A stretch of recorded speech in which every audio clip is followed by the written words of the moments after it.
Hello guys and welcome to another video of Leo career. यूँ तो हम सब भारतवर्ष की परंपरा को सबसे आदर्श और महान मानते हैं, पर आज मैं आपको यूनान कल्चर से जुड़ी एक ऐसे शख्स के बारे में बताने वाला हूँ जिन्होंने पश्चिमी सभ्यता यानी वेस्टर्न फिलॉसफी को दुनिया ही बदल कर रख दी। जी हाँ फ्रेंड्स, तो आज हम लोग बात करेंगे अबाउट एन रेनाउंड पर्सनैलिटी जो न सिर्फ यूरोपियन कल्चर बल्कि पूरी दुनिया के लिए एक प्रेरणा स्रोत और मिसाल बने, जिन्हें हम सोक्रेट्स के नाम से जानते हैं। So without any further delay, let's get started.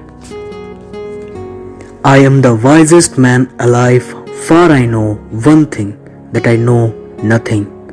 मैं जानता हूं कि मैं दुनिया का सबसे बुद्धिमान व्यक्ति हूं, क्योंकि मैं ये जानता हूं कि मैं कुछ नहीं जानता। फ्रेंड्स, ये कथन उस महान शख्स की है जिन्होंने बेकसूर होते हुए भी हंसते हंसते जहर पी लिया था। इस महान शख्सियत को बुद्धिमत्ता का स्वामी भी कहा जाता है। सोक्रेट्स का जन्म 470 बीसी में एथेंस में हुआ।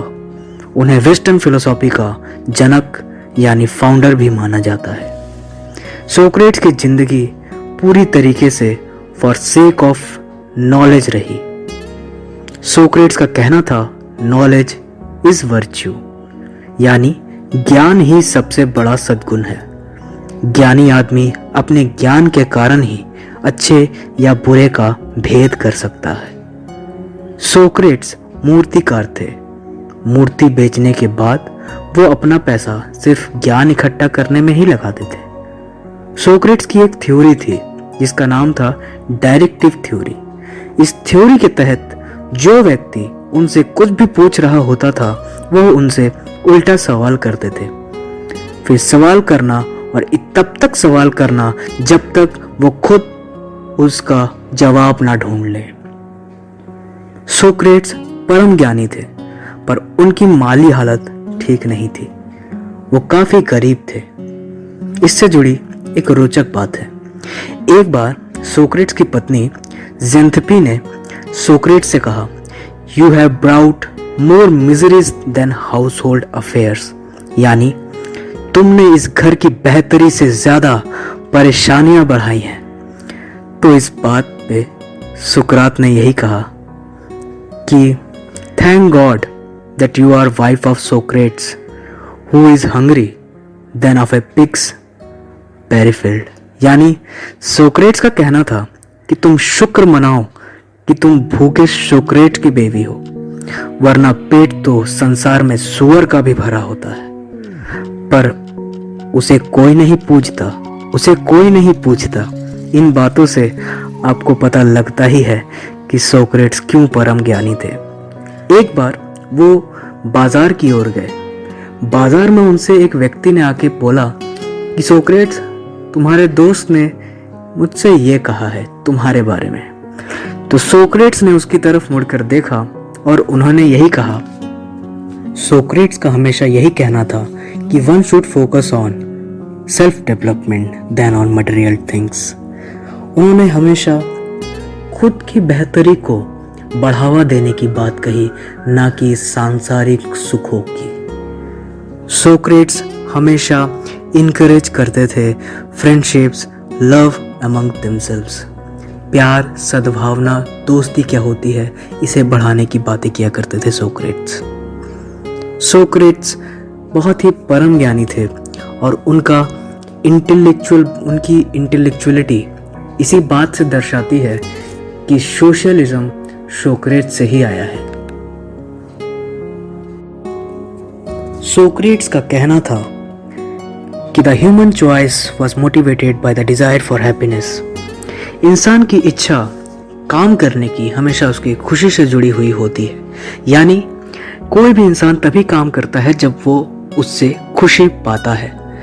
अगर आप थोड़ा सा भी इसे अपने निजी जीवन में देखें तो आपके निजी जीवन में जितनी भी चीज़ें आप करते हैं उनके पीछे कोई ना कोई खुशी जुड़ी हुई होती है, अन्यथा आप उस काम को करते ही नहीं। सोक्रेट्स एक सिस्टमेटिक डॉक्ट्रिन भी लाए थे जिसके तहत उन्हें फादर ऑफ यूरोपियन कल्चर भी कहा गया, क्योंकि उनके तहत ही यूरोप के सारे सिस्टम्स और डॉक्ट्रिन्स बने। सोक्रेट्स का यह भी कहना था that cooperative argumentative dialogue between individual based on asking and answering questions to stimulate critical thinking. Socrates का हमेशा यही कहना था कि वो लोगों से अनुरोध करते थे कि आप सवाल पूछें, आप तर्क को ज्ञान दें। जब भी आप सवाल पूछेंगे तो आपकी तार्किक शक्ति बढ़ेगी, आपकी क्रिटिकल थिंकिंग बढ़ेगी, और साथ में आप एजम्पशंस में नहीं जिएंगे, आप कुछ मानेंगे नहीं, आप हमेशा कुछ ना कुछ खोजते रहेंगे, आप सत्य की तलाश करते रहेंगे। मैं तुमसे 3 सवाल पूछता हूं, अगर उनके जवाब हाँ हुए तभी मैं तुम्हारे बात सुनूंगा। तो उस आदमी का जवाब था, ठीक है पूछिए। सोक्रेट्स ने पहला सवाल रखा, तुम जो मुझे बात बताने वाले हो, क्या वो मेरे बारे में अच्छी है या बुरी? उसका जवाब था बुरी। क्या वो अच्छी नहीं है? उसने कहा नहीं। दूसरा सवाल, तुम जिस बात को सुनकर आ रहे हो, तुम्हें क्या लगता है कि वो उस बात में किसी भी प्रकार की सच्चाई है? तो उसने कहा अर्ध सत्य हो सकता है, यानी वो पूर्ण सत्य नहीं है। तीसरा सवाल, जिस बात को तुम मुझे बताने वाले हो, क्या वो मेरे लिए जरूरी भी है? तो उसने कहा नहीं। तो मैं तुम्हारी कोई भी बात नहीं सुनूंगा, क्योंकि जो चीज मेरे लिए अच्छी नहीं, मेरे काम की नहीं, मेरे लिए जरूरी नहीं, उस चीज को सुनकर मैं अपना वक्त जाया नहीं करने वाला। बुद्धिमान व्यक्तियों में एक खासियत यही होती है कि वो हमेशा सत्य की खोज करते हैं। इसलिए शायद सोक्रेट्स कभी नेशनलिज्म में नहीं मानते थे। वो खुद को विश्व पुरुष कहते थे, विश्व का एक ऐसा पुरुष जो पूरे संसार को एक परिवार की तरह देखता था। सोक्रेट्स के शिष्यों का नाम था प्लेटो, एरिस्टोटल, जिनके बारे में किसी और वीडियो में डिस्कस करेंगे। फ्रेंड्स, ये हमारा प्रथम भाग था। अगले वीडियो में हम फिर मिलेंगे, जिसमें सोक्रेट्स के जीवन से जुड़ी और भी बातें होंगी। फ्रेंड्स, आपको ये वीडियो कैसा लगा मुझे कमेंट सेक्शन में बताइएगा। इस वीडियो को ज़्यादा से ज़्यादा लोगों तक फैलाइए, ताकि ऐसे ही अच्छी नॉलेजेबल वीडियोस हम आप तक लाते रहें। ऐसे ही रेगुलर अपडेट्स के लिए हमारे चैनल को सब्सक्राइब करें। Thank you guys, God bless you, I really appreciate your time.